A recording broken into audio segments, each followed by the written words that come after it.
নমস্কাৰ। আজি আমি দশম শ্ৰেণীৰ 6.1 অনুশীলনীৰ সমাধান কৰিম আৰু লগতে ত্ৰিভুজৰ সদৃশ আৰু সৰ্বসমৰ বিষয়ে অকণমান আলোচনা কৰিম। ত্ৰিভুজৰ সদৃশ বা সৰ্বসম বুলি ক'লে আমি কিছুমান উদাহৰণ ল'ব পাৰোঁ বা ইয়াতে আমি তিনিটা চিত্ৰ অঁকা হৈছে, তিনিটা ত্ৰিভুজ অঁকা হৈছে। তিনিটা ত্ৰিভুজ সমবাহু ত্ৰিভুজ হয়, কিন্তু ত্ৰিভুজকেইটা সমান নহয়, কিন্তু দেখিবলৈ একেই হয়। গতিকে এনেধৰণৰ দেখিবলৈ যিবিলাক একে হয় সেইবিলাক চিত্ৰক কোৱা হয় সদৃশ। অৰ্থাৎ এই তিনিটা ত্ৰিভুজ কি বুলি ক'ম, আমি সদৃশ বুলি ক'ম। অৰ্থাৎ ইয়াৰে আমি সদৃশৰ চৰ্ত আছে, ইয়াৰ কোণকেইটা সমান হ'ব। এই গোটেইকেইটা ইয়াৰ ক্ৰমিক কোণকেইটা সমান হ'ব।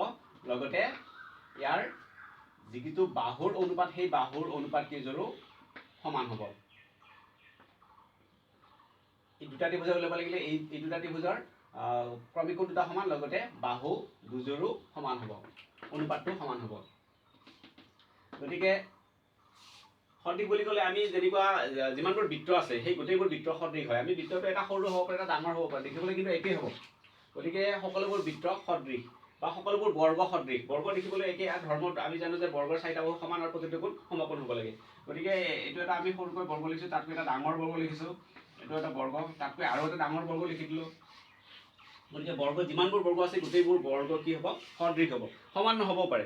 গতিকে সদৃশ হ'বৰ কাৰণে এটা চৰ্ত আছে, তাৰ ক্ৰমিক কোণকেইটা সমান হ'ব লাগিব আৰু বাহু কেইযোৰৰ অনুপাত সমান হ'ব লাগিব। অৰ্থাৎ আমি দেখিবলৈ একে হ'লে সদৃশ বুলি কওঁ। যেনেকৈ আৰু বুজিবৰ কাৰণে আমি কিছুমান উদাহৰণ ল'ব পাৰোঁ। যেনেকৈ দুখন 10 টকীয়া নোট সৰ্বসম হ'ব, কিন্তু এখন 10 টকীয়া নোট আৰু এখন 100 টকীয়া নোট সেইটো সদৃশ হ'ব পাৰে, কিন্তু সমান নহয়, সৰ্বসম নহ'ব।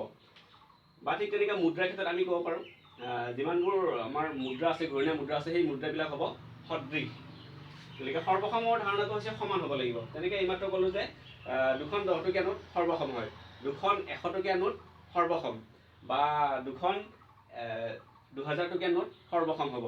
ঠিক তেনেকৈ দুটা ত্ৰিভুজ যদি তাৰ সৰ্বসমৰ চৰ্ত আছে, আমি জানো যে কোন বাহু কোন বাহু কোন বাহু বাহু বাহু কোন তেনেকুৱা চৰ্ত আছে।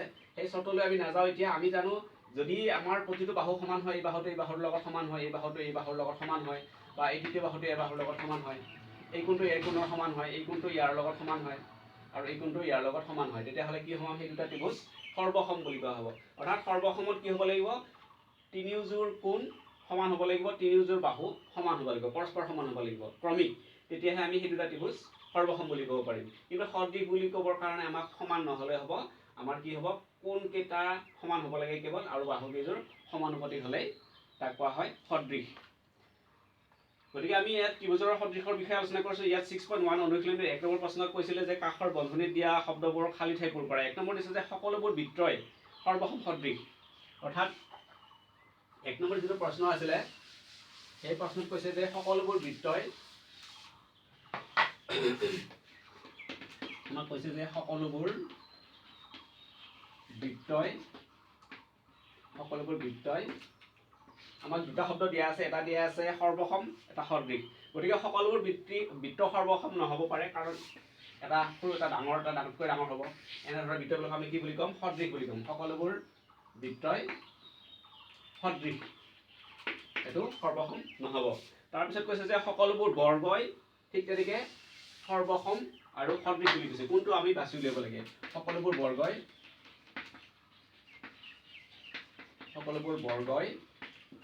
গতিকে আমি জানো যে সকলোবোৰ বৰ্গ সৰু ডাঙৰ হ'ব পাৰে, এইটো বৰ্গ হোৱা নাই বাৰু। যি কি নহওক, সকলোবোৰ বৰ্গই কি হ'ব, সদৃশ হ'ব, সমান নহ'ব। গতিকে সকলো বৰ্গই আমি লিখিম যে সদৃশ, সকলো বৰ্গই সদৃশ। তাৰপিছত 3 নম্বৰ প্ৰশ্নত কৈছে সকলোবোৰ ত্ৰিভুজ সদৃশ বুলি কৈছে। 3 নম্বৰ, সকলো, তাতে আমাক দিয়া আছে সমদ্বিবাহু সমবাহু। সকলোবোৰ সমদ্বিবাহু ত্ৰিভুজ সদৃশ নহ'ব, কাৰণ এটা ত্ৰিভুজ মই সমদ্বিবাহু এনেকৈ আঁকিছোঁ, এটা আঁকিছোঁ মই এনেকৈ, দুটা সদৃশ নহ'ব। গতিকে ইয়াতে দুটা বাহু সমান ধৰিলোঁ, দুটা সমান বাহু ধৰিলোঁ, গতিকে এই দুটা বাহু সমান নহ'ব, দুটা কি সদৃশ নহ'ব। সেইকাৰণে সমদ্বিবাহু হ'ব নোৱাৰে। আমি কি লিখিব পাৰিম, সকলো সমবাহু সদৃশ হয়, সকলোবোৰ সমবাহু সদৃশ হয়, সকলোবোৰ সমবাহু ত্ৰিভুজ সদৃশ, সেইটো আমাক দিয়া আছে। তাৰপিছত 4 নম্বৰ দিয়া আছিলে সমসংখ্যক বাহু থকা। মই আৰু শব্দটো নিলিখোঁ, সমসংখ্যক বাহু থকা দুটা বহুভুজ সদৃশ হ'ব যদিহে সিহঁতৰ অনুৰূপ কোণবিলাক সমান হ'ব লাগিব। অনুৰূপ কোণবিলাক কি হ'ব লাগিব? সমান হ'ব লাগিব। অনুৰূপ কোণ সমান হ'ব লাগিব আৰু বাহুকেইটা অৰ্থাৎ বাহুবিলাক অনুৰূপ বাহুবিলাকৰ অনুপাতটো সমানুপাতিক বুলি কয়। সমান অনুপাত মানে সমানুপাতিক। অৰ্থাৎ ত্ৰিভুজৰ যদি ত্ৰিভুজ বুলি ক'লে নহয়, ত্ৰিভুজ চতুৰ্ভুজ পঞ্চভুজ যিকোনো বহুভুজ বুলি ক'ব পাৰোঁ আমি। বহুভুজৰ যদি ক্ৰমিক কোণবোৰ সমান হয় আৰু বাহুবোৰ যদি সমানুপাতিক হয় তেতিয়াহ'লে সেই দুটা কি হয়? সেই দুটা বহুভুজ সদৃশ বুলি কোৱা হয়। গতিকে এইটোৱে ধৰ্ম কোণবোৰ সমান আৰু বাহুবোৰ সমানুপাতিক হ'ব। ইয়াৰ পিছত 2 নম্বৰ প্ৰশ্নত সুধিছিলে উদাহৰণ দিব লাগে। তলত উল্লেখ কৰাবিলাকৰ দুটা ভিন্ন উদাহৰণ দিয়ে। এযোৰ সদৃশ চিত্ৰ, ইতিমধ্যে সেইটো আলোচনা কৰা হ'ল। সদৃশ চিত্ৰ বুলি ক'লে আমি দুটা বৃত্ত ধৰিব পাৰোঁ, দুটা বৰ্গ ধৰিব পাৰোঁ।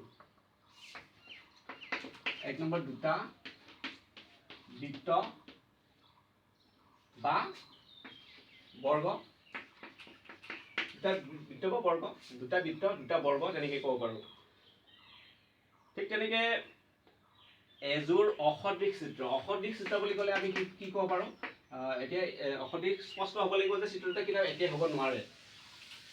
অৰ্থাৎ ইয়াত আমি ক'ব পাৰোঁ যে চিলা আৰু বৰ্গ। চিলা আমি জানো যে ইয়াৰ ওচৰা ওচৰি বাহু দুটা সমান হয় আৰু বৰ্গ হ'লে 4টা বাহু সমান হয়। এইটো কেতিয়াও সদৃশ নহ'ব। কিন্তু এটা আয়ত এটা বৰ্গ বুলি ক'লে সদৃশ হ'ব পাৰে, কাৰণ আমি বৰ্গ দুটা আয়ত দুটা আমি দুটাকে আয়ত বুলি পঢ়িব পাৰোঁ। এইটো আয়ত বুলি পঢ়িব পাৰোঁ। গতিকে বৰ্গ আয়তো কেতিয়াবা সদৃশ হৈ যাব পাৰে। সেইকাৰণে আমি এনেকুৱা এটা দুটা চিত্ৰ উদাহৰণ দিম যি দুটা চিত্ৰ কেতিয়াও সদৃশ নহয়। অৰ্থাৎ চিলা আৰু বৰ্গ যদি আমি এটা উদাহৰণ দিওঁ তেতিয়াহ'লে কেতিয়াও সেইটো সদৃশ নহ'ব।